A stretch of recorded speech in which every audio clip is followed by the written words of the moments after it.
말씀 읽어보도록 하겠습니다. 한 목소리로 말씀 읽겠습니다. 디모데후서 3장 15절부터 17절입니다.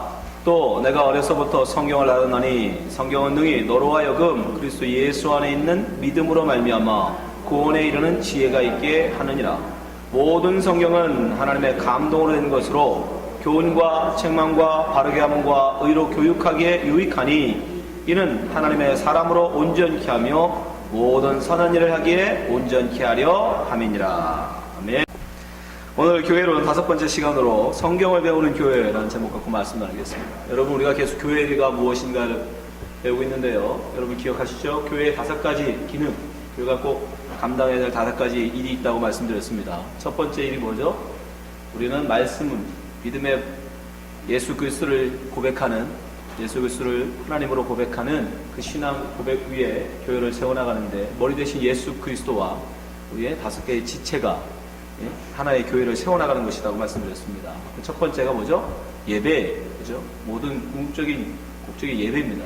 여러분을 구원하시고 하나님 앞에 부르신 이유도 예배자로 세우기 위함입니다. 이 예배에 굉장히 중요한 거예요, 여러분. 두 번째가 뭐예요? 교회를 이끌어가는 지탱시키는 또 다른 것은 바로 말씀을 배우고 가르치는 교육입니다. 교육. 말씀을 바로 배우지 않으면 우리가 온전히 하나님을 예배할 수가 없어요. 나중에 이제 살펴보겠지만 여러분, 말씀은 굉장히 중요한 것입니다. 우리가 말씀을 바로 알지 못하면 그릇된 것을 예배하고 그릇된 것을 다른 사람에게 전한다는 거죠. 그러다 보면 나중에 이제 전혀 복음과는 멀어지는 엉뚱한 길로 가게 됩니다. 멸망의 길로 가게 돼요. 굉장히 말씀을 배우고 가르치는 중요한 겁니다.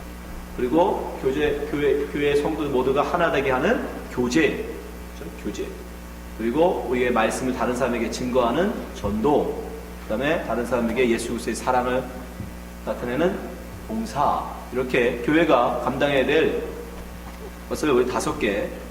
이 중에서 오늘은 우리가 교육, 이 말씀을 배우고 하는 것에 대해서 함께 나누려고 합니다. 교회는 그 무엇보다도 말씀을 배우는 일에 열심히 되어 있습니다. 여러분, 원어적으로는 교회라는 단어가 에클레시아죠. 에클레시아. 에클레시아가 저번에 말씀드렸지만 분명히 구별해내어 모은 무리라고 말씀드렸습니다. 그렇죠? 영적으로 보면 세상 가운데서 죽어 멸망받을 자들을 하나님이 택하셔서 구원할 자로 불러낸 무리란 말이죠. 그러면 한자로 굳이 번역을 하면 그 의미를 정확하게 살리려면 구별한다는 뜻의 거룩할 성자와 모일 회자를 쓰면 원래 에클레시아는 성회라고 번역하는 게 맞습니다. 성회. 그죠? 구별된 거룩한 무리니까. 근데 우리 선조들은, 믿음의 선진들은 이 에클레시아를 뭐라고 번역했어요? 가르칠 교 모일회로 썼어요. 왜 그랬을까요? 바로 말씀이 무엇보다도 중요함을, 말씀을 가르치고 배우는 것이 굉장히 중요하다는 것을 우리 선진들은 이미 교회라는 단어를 번역하면서도 강조했던 것입니다. 말씀이 바로 서지 못하면, 말씀에 대한 바른 이해가 없으면 우리는 하나님을 온전히 예배할 수도 없고, 그죠? 하나님 바른 복음을 전할 수도 없기 때문에 이 말씀 가르치고 배움이 굉장히 중요해서 에클레시아라는 단어를 가르칠 교자를 써서 교회라고 번역을 했습니다. 그만큼 교회에 있어서 이 가르침, 성경을 말씀을 배우고 가르치는 굉장히 중요한 것입니다. 또 이 성경이 가르치고 배우는 게 가장 중요한 이유 중에 가장 큰 거는 뭐냐면 바로 예수님이 우리에게 하신 명령이시기 때문에 하나님 말씀을 가르치라. 가르쳐 지키게 하라. 마태복음 28장 20절에 말씀하셨죠? 내가 너에게 분부한 모든 것. 그게 뭐예요? 말씀. 예수님이 우리에게 분부한 모든 것은 하나님 말씀이거든요. 그 말씀 어떻게 하랍니까? 가르치라는 거예요. 그래서 지키게 하라는 거예요. 예수 그리스도께서 우리에게 하신 지상 명령이시기에 우리는 성경을 가르치고 배우는 일에 열심을 하십니다. 그래서 여러분, 우리 금요일날 성경 공부에 열심히 오십시오. 그 열심을 내셔야 돼요. 말씀을 배우지 않으면 우리는 바로 설 수 없습니다. 바울 사도도 역시 그 바울의 제자였던 디모데에게 권면합니다. 자, 예수님은 그 제자들에게 나가서 내가 분부한 모든 걸 가르쳐 지키게 하라 말씀하셨고, 그 말씀을 들은 제자였던 바울은 또 그 제자에게 뭐라고 권면합니까? 디모데후서 4장 11절. 내가 이것을 명하고 가르치라. 누구든지 내 연수함을 업신여기지 못하게 하고 오직 말과 행실과 사랑과 믿음과 정절에 대하여 믿는 자에게 본이 되어 내가 이를 때까지 읽는 것과 권하는 것과 가르치는 것에 참여하라. 예수님께서 제자들에게 말씀하셨고 그 제자들은 그 제자들에게 또 말씀을 읽고 권하고 가르치는 일에 창념하라고 말씀합니다. 그러니까 교회에서 말씀을 읽고 권하고 이것은 굉장히 중요한 것입니다. 그래서 여러분, 그럼 왜 성경을 이렇게 열심히 우리에게 가르치고 배우라고 말씀하시는가? 바로 성경을 통해서만 우리는 참된 구원의 길을 알 수 있기 때문입니다. 다른 방법은 없어요. 오직 성경을 통해서만 우리는 참된 구원의 길을 알 수 있습니다. 오늘 본문 디모데후서 3장 15절 말씀 보세요. 또 내가 어려서부터 성경을 나간다니 성경은 능히 너로 하여금 그리스도 예수 안에 있는 믿음으로 말미암아 구원에 이르는 지혜가 있게 하느니라. 믿음으로 말미암은 구원의 길, 그것을 어디로 알 수 있다? 성경을 통해서만 알 수 있다. 그래서 성경을 알아야 합니다. 그렇지 않으면 우리는 행위적인 구원에 빠지게 돼요. 행위적. 내가 지성을 다하면 하나님이 내게 어떤 복을 주시겠다.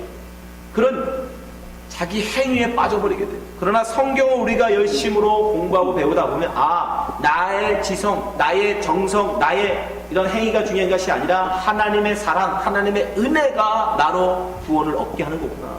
그렇게 깨닫게 한단 말이에요. 성경 아니면 여러분, 사람은 반드시 행위로 빠지게 돼 있어요. 반드시. 이따 교회 역사를 우리가 살펴보겠지만 반드시 역사는 이 반복이에요. 행위로 빠지면 다시 하나님은 새로운 사람을 보내서 믿음으로 다시 돌아서게 하고, 또 그러다 지나면 신앙이 화석화돼 버리면 다시 또 행위가 강조되고, 그 다음에 다시 또 믿음의 회복. 이 끊임없는 반복의 굴레입니다. 또한 성경을 통해서 우리는 하나님 앞에 온전한 자로 설 수 있습니다.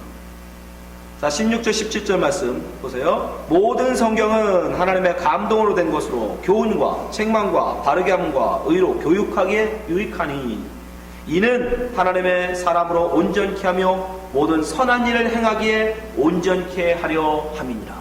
우리가 하나님 앞에 온전해질 수 있는 방법이 뭐냐? 바로 하나님 말씀을 열심히 배워야 된다는 거예요. 그러지 않으면 우리는 하나님 앞에 온전히 설 수 없다는 거예요. 그래서 성경을 가르치고 배우는 일은 너무너무 중요한 것입니다. 근데 문제가 있어요. 이 성경은 글로 돼 있어요. 글로 돼 있다 보니까 성경을 읽는 그 사람의 지식 수준, 그 사람의 커온 환경, 그 사람이 지금 처한 이런 환경 때문에 성경을 읽을 때 그 의의를 오해할 수가 있다. 왜냐하면 그 성경을 기록한 그 저자가 계속 살아서 가르쳐주면, 전해주면, 설명해주면 문제가 없는데, 그죠?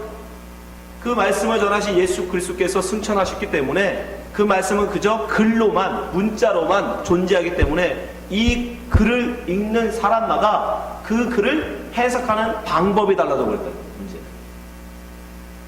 비단 그거는 지금 예수님 돌아가신 2000년이 지난 지금뿐 아니라 예수님이 돌아가시고 얼마 안 되었던 초대교회도 마찬가지였어요. 초대교회. 여러분, 교단이 많아지는 게 지금만 우리 현재만 그런 거라고 생각하지 마세요. 그 옛날에도 초대교회에도 여러분 성경 해석을 가지고 서로 대립했습니다. 사도행전 15장에 보면 구약 율법을 가지고 어떻게 해석할 것이냐 가지고 두 파로 나눠졌어요. 구약 성경 율법은 지켜야 되는 것이다 라고 하는 유대주의적 기독교인, 그리고 정반대, 율법은 이미 예수 그리스도의 십자가의 죽음으로 소멸되어졌다, 우리는 은혜로 말미암아 구원을 얻는 것이다 라고 얘기하는 이방인 기독교인, 둘이 대립을 합니다. 과연 구약의 율법을 어떻게 볼 것이냐. 예수님 돌아가시고 100년도 안 지나갔는데 거기서 벌써 구약을 어떻게 읽고 그것을 해석할 것이냐를 가지고 초대교회, 예루살렘 교회가 그걸로 서로 두 파로 나눠져요.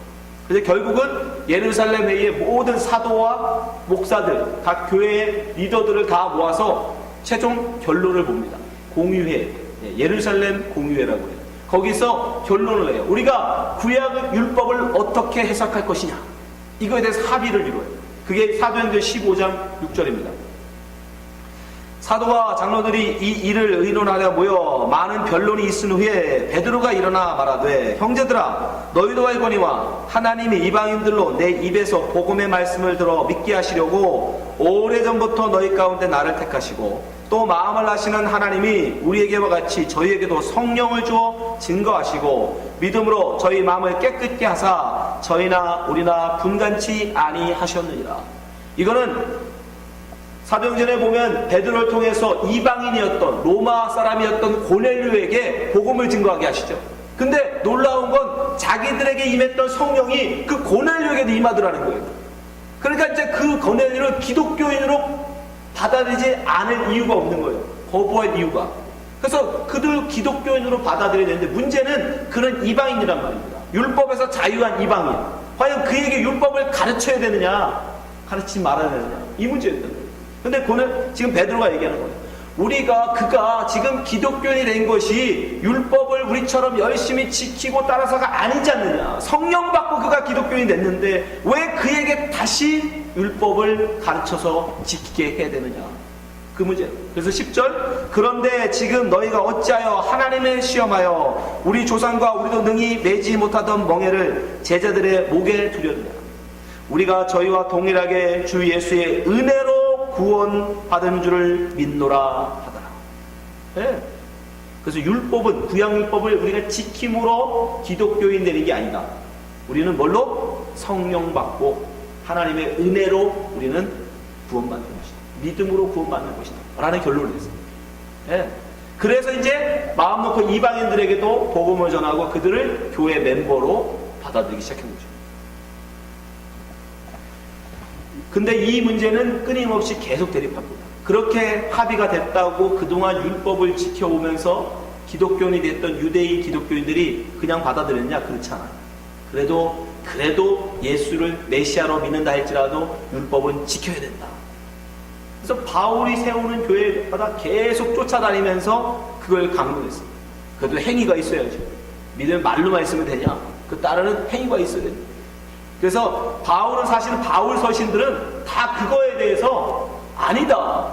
우리는 믿음으로 구원을 얻는 거다. 행위가 아니다. 율법을 지키는 행위가 아니다. 그걸 반박하기 위해서 쓴 게 바울 서신이에요. 다 그래서 나온 거예요.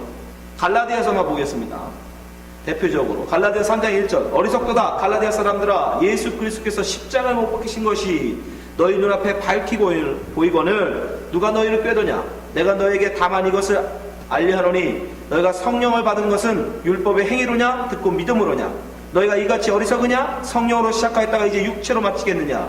너희가 이같이 많은 괴로움을 헛되이 받았느냐. 과연 헛되냐. 너에게 성령을 주시고 너희 가운데 능력을 행하신 이의 일이 율법의 행위에서냐 듣고 믿음에서냐. 네. 분명히 믿음으로 구원한다고 말해줬음에도 불구하고 갈라디아 지역 교회에 말했음에도 불구하고 그들이 다시 뭘로? 율법주의에 빠지더라는 거예요. 그래서 바울은 편지를 보내서 아니다. 믿음으로의 구원이다. 여러분 끊임없이 근데 기독교 2000년 역사에 이것은 계속 반복합니다. 그러면서 수많은 교단들이 생겨나는 거예요. 우리가 이 시간을 통해서 교회사를 한번 쭉 살펴보려고 해요. 교회사. 네. 어떻게 교단들이 생겨났는지 지금까지 수많은 교단들 궁금하시죠? 왜 이렇게 교단이 많은지. 분명히 그 근본적인 이유는 뭐다? 성경을 어떻게 보느냐의 차이다. 교단이 생기는 이유는 간단합니다. 성경을 보는 바가 다르기 때문이에요. 저들과 나는 성경에 대해서 이 교회에 대해서 생각하는 게 다르다라고 하니까 그 다르게 생각하는 사람끼리 모여서 또 다른 교단을 만들어내요. 첫 번째 교회는 여러분 이 성경에서 우리가 여러분 잘 알고 있지만 예루살렘 교회입니다. 예수님이 부활하시고 십자가에 죽으시고 부활하신 이후에 생겨난 제자들이 모여서 120문도가 모였던 그것이 최초의 교회예요. 근데 이 교회가 어떻게 되죠? 예루살렘에서 이제 환란과 핍박을 통해서 흩어지죠. 예? 유대 근동 지역으로 다 흩어집니다. 사도행전 11장 19절. 때에 스데반의 일로 일어나 환란을 인하여 흩어진 자들이 베게네와 구보로와 안디옥까지 이르러 그 지역에 유다 말고 위에 북쪽 지역에 말하는 거예요. 도를 유대인에게만 전하는데 그 중에 구브로와 구레네 및 몇 사람이 안디옥에 이르러 헬라인에게도 말하여 주 예수를 전파하니 주의 손이 그들과 함께 하심에 수도한 사람이 믿고 주께로 돌아오더라. 네, 안디옥에서 일어난 일이에요. 이방인들이 예수 믿고 돌아오는 거예요. 예루살렘 교회가 이 사람들의 소문을 듣고 바나바를 안디옥까지 보내니 저가 이르러 하나님의 은혜를 보고 기뻐하여 모든 사람의 굳은 마음으로 주께 붙어 있으라 권하니 바나바는 착한 사람이요 성령과 믿음이 충만한 자라. 이에 큰 무리가 죽게 도하더라. 바나바가 사울을 찾으러 다소에 가서 만남에 안디옥에 데리고 가서 둘이 교회에 1년간 모여 있어 큰 무리를 가르쳤고 제자들이 안디옥에서 비로소 그리스도인이라는 일컬음을 받게 되었더라. 네. 최초의 이방인 교회, 자 예루살렘 교회는 유대인들 중심의 교회였어요. 그러다가 이제 이게 환란을 통해서 핍박 때문에 결국 흩어져서 안디옥에서 드디어 이방인 교회가 생겨납니다. 그렇게 처음으로 유대인이 아닌 기독교 교회가 세워나는 거예요. 그 이후에 여러분이 잘 아시겠지만 바울의 전도를 통해서 이제 복음 어디까지? 로마, 제국의 심장인 로마에까지 전달됩니다. 그리고 로마의 교회가 세워지죠. 근데 로마에 있는 교회는 사실 바울이 세운 건 아니에요. 로마 카톨릭은 주장하는데 베드로가 세웠다 주장은 그러지만 사실 그렇지는 않습니다. 이름 없는 사람들이 가서 이미 바울이 가기 전에, 베드로가 가기 전에 교회가 세워져 있었어요. 아무튼 그렇게 해서 교회가 드디어 로마, 이 제국의 수도인 로마의 교회가 세워집니다. 근데 나중에 도미티안이나 네로나 이런 사람들의 핍박을 통해서 엄청난 기독교가 핍박을 당하죠. 그래서 어느 정도 심했냐면 기독교인들이 견디다 못해서 도미티안 황제 같은 경우는 황제를 일컬어 주여라고 부르게 했어요. 주여. 황제라고 부르면 안 돼. 나의 주님 이렇게 부르게 했어요. 그래서 차마 예수님 이외에 황제를 나의 주라고 고백할 수가 없어서 이 당시에 이 믿음의 선배들이 어디로 갔냐면 그 무덤, 석회암으로 만들어진 무덤으로 파고 들어갔어요. 카타콤. 그 속에 들어갔어요.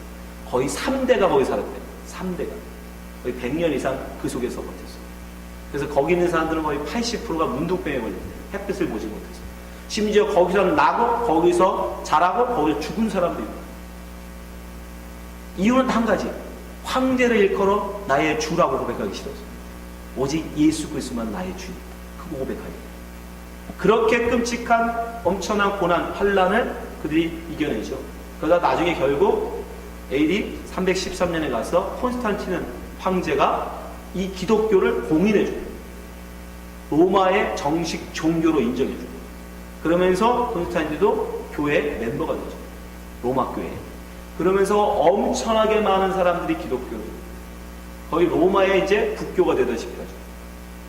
근데 문제는 그러면서 이 교회가 힘을 갖게 된다. 교회가 힘을 갖게 된다. 굉장히 많은 사람들이 교회로 모여들으면서 교회가 이제 힘을 갖게 돼요. 네. 그래서 나중에 AD 500년에 가면 이제 교회가 로마 교회가 모든 교회를 대표하는 머리와 같은 역할을 감당하기 시작합니다. 왜? 거기에 황제가 출석하잖아. 여러분은 얼마 전에 보셨죠? 대통령이 하나가 교회 가면 교인 수가 갑자기 수천 명이 늘어납니다. 지금도 그런데 하물며 그 옛 수천 년 전에 황제가 교회를 나가는데 그 교회에 얼마나 많은 사람들이 왔겠어요. 어마어마했겠죠. 네. 그러면서 자연스럽게 로마의 감독, 그 목사가 자연스럽게 모든 교회의 수장 역할을 하고, 그러면서 나중에 500년에 가면 그를 일컬어 교황이라고 합니다. 그래서 이 교황 이제 체계가 형성됩니다. 그리고 수많은 로마가 분열된 이후에도 수많은 유럽의 국가들은 카톨릭을 따르게 됩니다. 그래서 이 중세 시대에 가면 교황이 얼마나 많은 막강한 힘을 과시했냐면 황제를 임명하고 폐위시킬 수도 있었어요. 근데 황제를 컨트롤하는 방법은 아주 간단했습니다. 그 당시에 중세의 신앙 중에 카톨릭의 가장 핵심은 7개의 성례를 지켜야 돼요.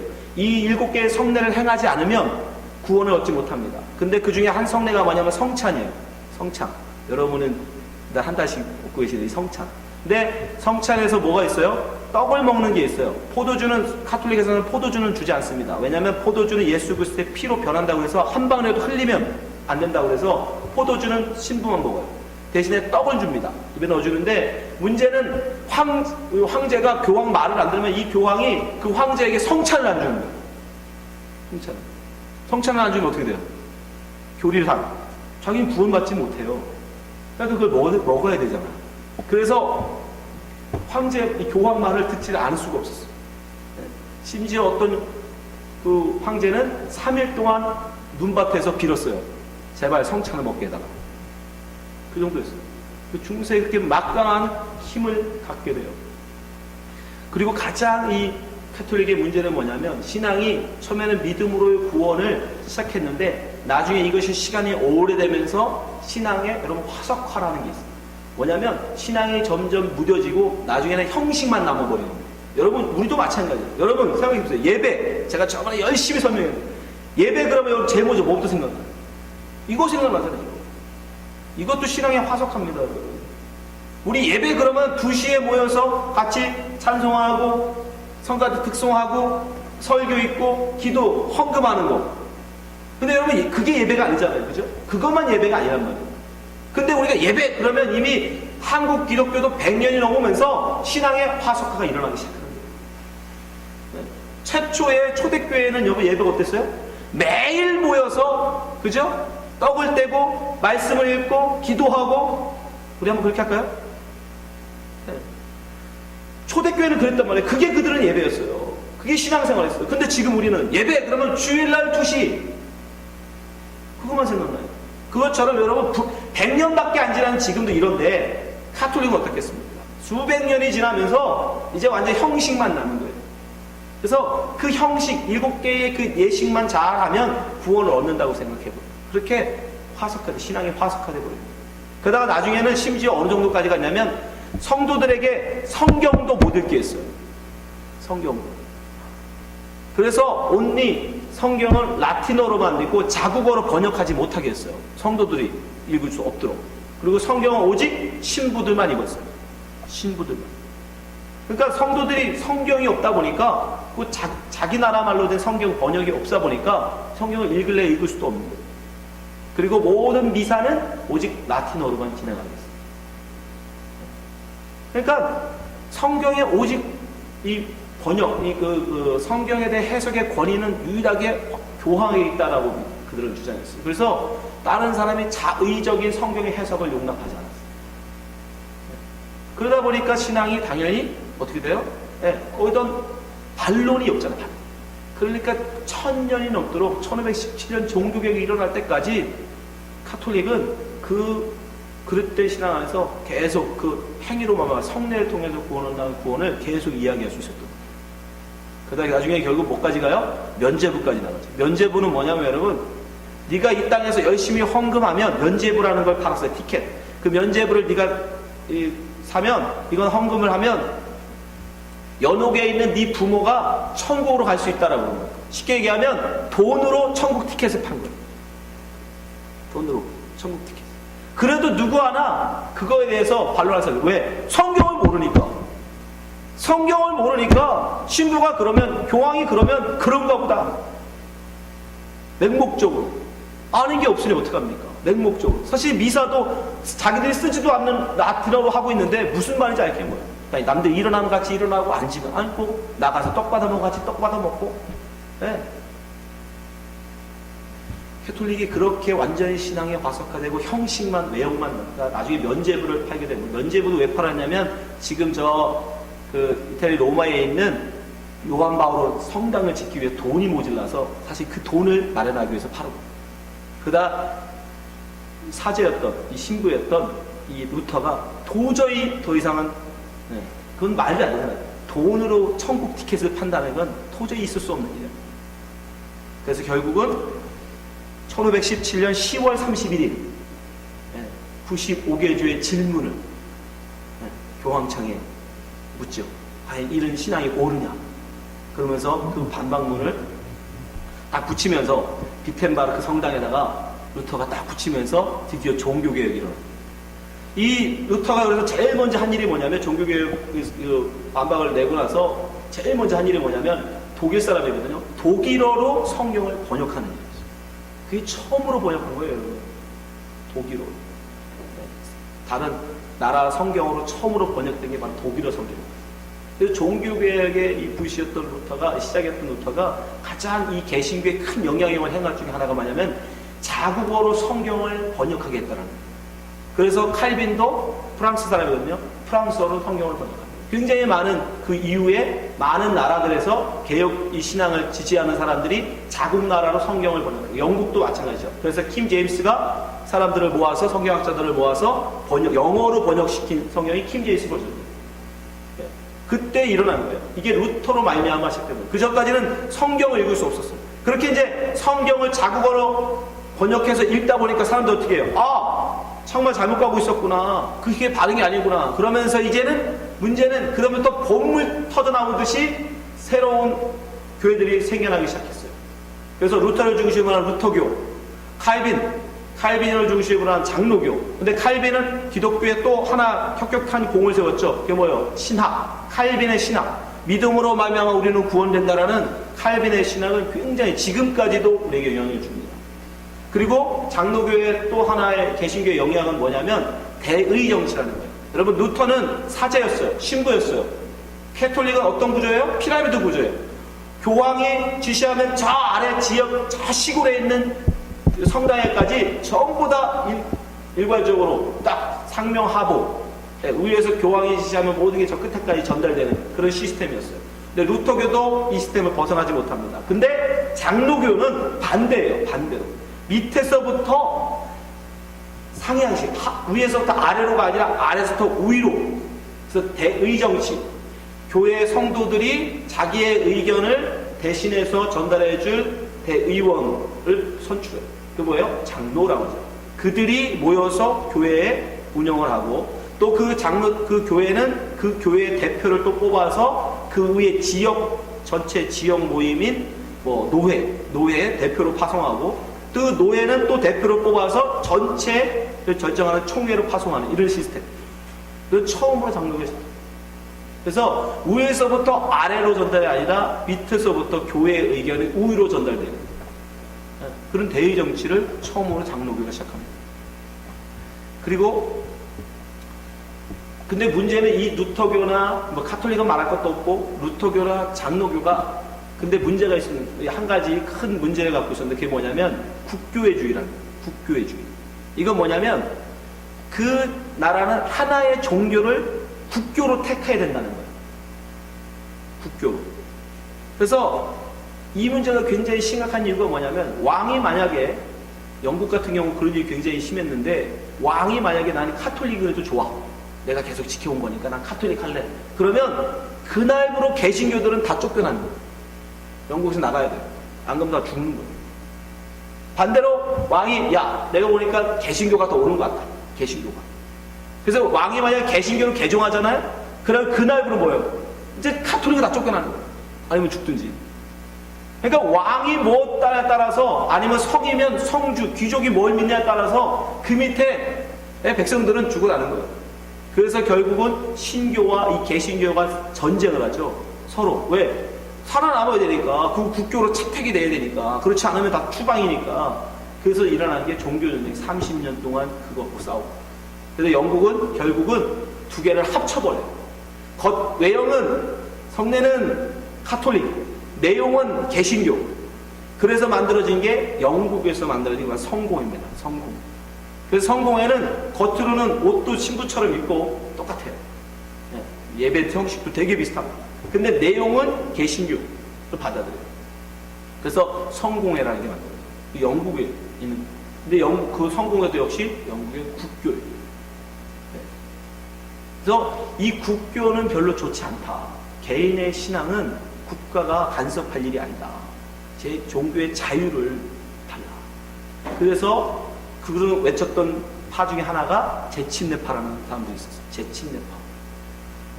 그리고 이 제친네파가 또 하나 강조한 건 뭐냐면 유아 세례를 거부했어요. 유아 세례라는 건 뭐 여기 중에 받은 분이 계실지 모르지만 어린 아이가 양 부모님이 믿으면 이 아이는 내가 믿음 안에서 키우겠습니다. 마치 구약성의 할례처럼 어린 아이에게 세례를 베풉니다. 근데 이 제친네파는 그거는 성경적이지 않다. 성경을 자기들이 읽어보고 연구해 봤는데 성경에 보니까 믿는 자가 믿음의 고백으로 받아야 되는 것이 세례다. 그리고 세례도 옳지 않다. 세례는 여러분 원래 예수님은 침례를 받았는데 중간에 중세에 거치면서 세례로 바뀌었어요. 뭐 그 이후에까지 다 복잡하고 아무튼 그래서 이 사람들은 성경대로 예수님 받으신 대로 침례를 받는 것이 옳다. 그래가지고 물에 완전히 잠기는 침례를 주장해요. 그래서 그들을 재침례파라고 주장해요. 근데 굉장히 소수였어요. 나중에 그리고 그들이 국교를 반대했기 때문에 그래서 장로교인들이나 교인들한테 굉장히 많은 순교를 당했어요. 근데 그 사상을 배워서 답습한 사람이 있는데 그게 바로 1609년 네덜란드 암스테르담 존 스미스라는 사람이 그 재침례파의 정신을 계승해서 세운 교회가 바로 최초의 침례입니다. 그래서 침례교회는 재침례파의 그 정신을 그대로 답습합니다. 그래서 유아 세례 거부, 신자의 세례라고 해요. 신자의 침례. 믿는 바를 고백하지 않으면 침례를 주지 않는 거예요. 그리고 국교의 반, 나라의 나라가 어떤 종교를 자기의 나라의 하나의 국교로 정하는 걸 반대합니다. 네, 종교의 자유. 네. 그러면서 침례교회가 생겨나고 이 침례교회가 네덜란드에서 영국으로 가고 영국에서 칼빈의 신학을 본받아서 특수 침례교회라는 게 생겨나고 그 특수 침례교 일부가 미국으로 건너옵니다. 미국으로 건너와서 미국의 1639년에 처음으로 침례교회가 세워져요. 로저 윌리엄스라는 사람에 의해서. 근데 이게 1700년대 여기 대각소 운동이 일어났거든요. 그때 미국에 엄청나게 침례교회가 확산돼요. 그 이유는 뭐냐면 미국 사람들은 뭘 찾아온 사람들이죠? 자유를 찾으면서. 그러니까 침례교회의 가장 큰 정신 중에 하나는 종교의 자유고요. 그리고 또 이 교회 정책, 이 교회 정치가 침례교회는 뭐를 주장하면 개교회주의예요. 개교회주의. 노회나 위에 어떤 총회에서도 간섭할 수 없는 그 교회는 그 교회 성도들이 직접적으로 다 해요. 대의도 아니에요. 대의 정치처럼 누굴 대신 뽑는 간접 민주주의도 아니고 모든 사람이 다 그 일에 직접 참여하는 직접 민주주의. 그러다 보니까 미국 사람들한테 이게 너무 잘 맞는 거예요. 그래서 미국에 엄청나게 침례교회가 퍼져나가게 됩니다. 자기들한테 너무 잘 맞는 거죠. 그래서 2000년 기준으로 미국에 있는 미국 최대의 개신교 교단은 서든 배프티스트, 미국 남침례입니다. 저희 교회가 소속되어 있는. 전 세계적으로도 개신교 교단 중에 단일 교단으로는 제일 큰 교단이 남침례예요. 그것은 그 이유는 미국의 사람들과 너무 잘 맞아요. 근데 장로교가 왜 그럼 한국에서 여러분 왜 부흥한 것 같아요? 그것도 똑같아요. 한국 사람들은 장유유서라는 개념이 있잖아요. 어른을 공경하는. 그 어른하고 애하고 같은 표를 줄 수는 없는 거야. 어른의 말을 더 존중하고. 그래서 대의 정치가 더 한국에는 맞았던 거예요. 하여튼 그래서 침례교가 지금 세워졌고요. 그렇게 가다가 이게 16세기, 17세기예요. 16세기, 17세기. 그러다가 18세기에 건너가면 이제 또 한 100년, 200년이 지나잖아요. 그러면서 믿음이 또 어떻게 돼요? 행함은 없고 그저 머리만 남는, 지식으로만 남아버리는 신앙이 된 거예요. 그러다 보니까 행위, 사회 참여, 가난한 사람들을 돌보고 그들을 구제하는 일에 대해서 교회가 너무 구제하니까 그냥 성경 공부나 하고 지식을만 늘리고 이러니까 거기에 반발해서 사회에 대한 참여와 불쌍한 사람들을 돌봐주는 일, 그것을 강조하면서 나온 교단이 바로 영국에서 감리교가 나옵니다. 말로만의 신앙이 아니라 정말 삶으로 실천되어지는 신앙. 그가 복음주의 운동을 일으키거든요. 그 사람이 한번 회심하죠. 폭풍이 몰려왔는데 자기는 죽을까봐 두려워서 막 떨고 있는데 어떤 한 부류의 사람들은 할렐루야 찬송을 하고 있는 거예요. 폭풍이 왔는데. 근데 그들의 보면서 나의 신앙은 뭔가. 그들은 그 당시 이단이라고 불리던 사람들이거든요. 근데 그들은 이제 하나님이 우리를 데려가시나 보다 하고 기뻐하고 찬송을 하더라고요. 거기에 웨슬리가 아주 깊이 반성을 하죠. 내 신앙은 가짜였구나. 그래서 성공의 사자였거든요. 성공의. 내 신앙은 굉장히 형식적이고 지식적인 것에 불과하구나. 삶이 동반되지 않은 그런 신앙이구나. 그것을 회개하고 그가 이제 우리의 삶이 동반되어지는 신앙. 그러면서 그가 외치기 시작하면서 감리교가 나옵니다. 그래서 감리교는 이 성공에서 나왔기 때문에 그 사제였던 그 웨슬리에서 시작했기 때문에 구조가 역시 피라미드 구조로 갖고 있어요. 그런데 그 감리교에서 또 하나 나온 부류가 구세군이에요. 그들은 더 적극적으로 사회 참여, 가난한 자를 불쌍히 여기고 도와줘야 된다는 더 적극적으로 나간 파죠. 그게 구세군이고 또 그 감리교 내에서도 또 거룩한 삶, 성결한 삶, 하나님 앞에 정결한 삶을 외치면서 나온 부류가 성결교회. 네. 성결교회. 그리고 그게 19세기고 나중에 이제 20세기에 와서 생긴 교단이 하나 있는데 그게 뭐죠? 순복음. 순복음이 제일 늦게 생겨난 교단이에요. 순복음은 정확한 연도가 LA에서 시작됐더라고요. 그 오순절 운동이라고 1906년 미국 로스앤젤레스에서 윌리엄 시모어라는 사람이 집회를 하면서 드디어 방언을 터지고 하는 그런 집회를 했어요. 지금으로 하면 은사 집회죠. 그런 집회를 이제 시작하면서 오순절 운동이 일어나요. 그 오순절 이 운동이 한국에 들어와서 오순절파 개혁 교회들이 생겨났는데 그게 바로 순복음교회. 그렇게 교회가 생겨난 거예요. 그러니까 여러분 이 성경들 이 교단들이 생겨나는 배경을 보면 결국은 뭐냐면 우리가 성경을 어떻게 이해하고 어떻게 보느냐, 그리고 우리가 신앙생활을 어떻게 해야 되느냐, 이 문제로 인해서 결국 교단들이 다 갈리고 나눠요. 제가 지금 말씀드린 건 아주 굵직굵직한 대표적인 교단들이고 그 이외에 교단도 굉장히 많습니다. 근소교단도. 네, 미국 같은 경우 회중교회라는 게 굉장히 많아요. 회중교회. 그리고 그리스도교회도 있고 굉장히 많지만 결국은 다 성경을 우리가 어떻게 보냐. 근데 그 어떻게 보느냐의 중요한 요지는 간단해요. 우리가 삶으로 우리가 그래도 온전한 삶을 통해서 구원에 이르느냐 아니면 오직 하나님의 은혜로 말미암은 믿음으로 구원에 이르느냐. 이 두 가지 중에 하나. 근데 분명히 저는 여러분에게 말씀드리지만 우리는 믿음으로 하나님 앞에 이른다라는 것이에요. 우리는 여러분 성경을 정말 열심으로 여러분 드세요. 특별히 제가 여러분에게 우리 준호하나님교회 성도들에게 꼭 부탁드리고 싶은 말은 이겁니다. 여러분 제 말을 다 믿지 마세요. 제가 여러분 앞에 준호하나님교회 담임 목사로서 여러분에게 전한다고 해서 그 말을 맹목적이고 무조건적으로 듣는 건 저는 원치 않습니다. 사도행전 17장 10절 말씀 보세요. 밤에 형제들이 곧 바울과 실라를 베레아로 보내니 저희가 이르러 유대인 회당에 들어가니라. 베레아 사람은 데살로니가에 있는 사람들보다 더 신사적이어서 간절한 마음으로 말씀을 받고 이것이 그러한가 하여 날마다 성경을 상고하므로 그 중에 믿는 사람이 많고 또 헬라의 기부인과 남자가 적지 아니하니. 여러분 침례교가 제가 속한 침례교단이 완벽하지 않습니다. 침례교는 맹점이 있어요. 개교회주의지만 개교회주의 가장 큰 약점은 그 목사를 검증할 수 없다는 거예요. 아무도. 그래서 조엘 오스틴 같은 목사가 나와요. 장로교였으면 절대 조엘 오스틴 목사 못합니다. 왜요? 신학교를 안 나왔어요. 근데 침례교는 개교회주의를 보니까 그 교회 성도들이 원하면 신학교를 안 나와도 목사를 세워줘요. 우리 침례교의 약점이에요. 그럼 누가 검증합니까? 원래대로 원칙대로는 바로 성도들이 검증합니다.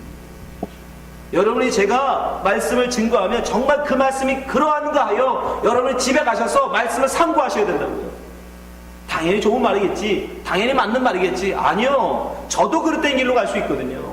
저도 모르는 게 있을 수 있거든요.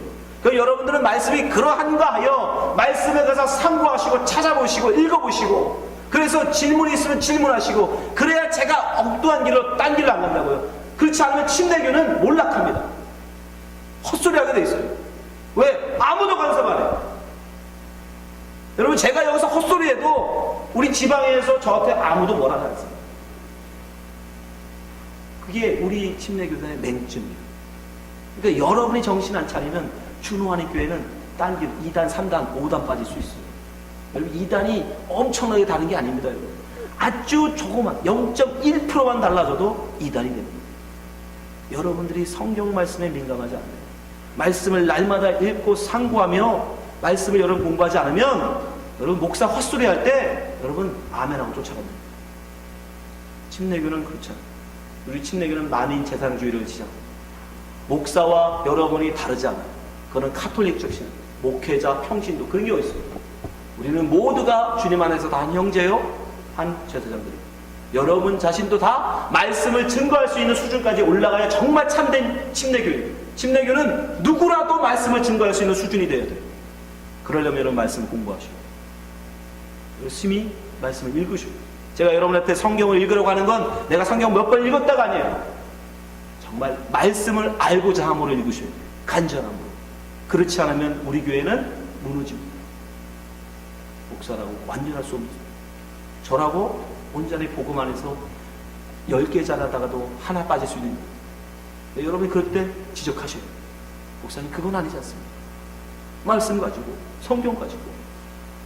여기 준환의 교회 우리는 베레아 성도들처럼 여러분 바울과 신라가 저랬어요. 대사도가. 그래도 그들은 어떻게 했어요? 그러한가 하여. 전 그 말이 너무 좋아요. 대사도가 전하는데 그 사도를 향해서 그러한가 하여 말씀을 들여다봤다니까요. 하물며 저 같은 정말 작은 정말 별볼도 없는 목사가 전하는 메시지를 어떻게 여러분 맹목적으로 믿습니까? 무슨 헛소리 하는 줄 알고. 여러분이 날마다 말씀을 상고하시면서 그러한가 하며 보셔야 돼요. 아멘. 그럴 때 우리 교회는 주님 안에서 온전한 교회가 돼요. 여러분 교인 수만 타고 온전한 교회 아닙니다. 많은 성도들을 가지고 있다고, 많은 큰 교단에 속해 있다고 여러분 온전하지 않아요. 우리가 하나님 말씀 앞에서 정말 거룩하게 섰대요. 분명히 말씀드렸죠? 성경만이 우리를 온전하게 해요. 교단이 우리를 온전하게 하는 게 아니에요. 사람의 수가 우리를 온전하게 하는 게 아닙니다. 돈이 많은 교회라고 교회가 온전해진 게 아니에요. 말씀 안에 온전히 서 있는 교회. 모든 성도들이 정말 헛소리하면 바로 지적할 수 있는 그런 교회 돼야 목사가 헛소리 안 하는 거예요. 여러분 소경이 소경을 인도하죠. 그러나 인도자가 소경이면 인도 안 받는 사람이라도 눈 떠 있으면 여러분 절대 구덩텅이 안 빠져요. 왜 목사한테만 눈 들어갑니까? 예? 목사가 소경돼서 헛된 데를 끌고 가면 여러분이 눈 뜨면 될 거 아니에요. 여러분이 눈 떠 있으면 구덩이 안 가잖아요. 그러니까 여러분 우리는 분명히 말씀 안에서 서 있어요. 날마다 그러한가 하여 말씀을 열심히 읽고 공부하고 배우셔야 돼요. 그렇지 않으면 우리 주님께는 온전히 할 수 없습니다. 우리가 전에 여러분 정말 하나님 말씀을 날마다 열심히 읽고 배우셔서 주님의 교회를 하나님이 원하시는 아름다운 귀한 건강한 교회로서 성도 되시길 주님의 축원합니다. 기도하겠습니다. 하나님 아버지, 우리에게 하나님 귀한 말씀을 주시며 감사합니다. 우리가 하나님 말씀을 잊지 아니하고 어떻게 하나님 뜻을 구별할 수 있겠습니까? 정말 예수님께서 돌아가신 지가 벌써 너무도 오래돼서 이제 너무도 하나님 문화도 다르고 말도 다르고 하나님 성경을 이해하는 것이 쉽지 않습니다. 그럼에도 불구하고 우리가 이렇게 안연하게 하나님 성경을 하나님 우리 자신을 돌이켜 두시고 정말 더욱더 진지하게 하나님 말씀을 배우게 하시고 하나님 말씀을 공부하게 하시고 하나님 말씀을 읽게 하여 주시옵소서. 우리 주님의 교회 정말 하나님 말씀 안에서 바로 서는 교회 될 수 있도록 하나님 인도하여 주옵소서. 예수님 이름으로 기도합니다. 아멘.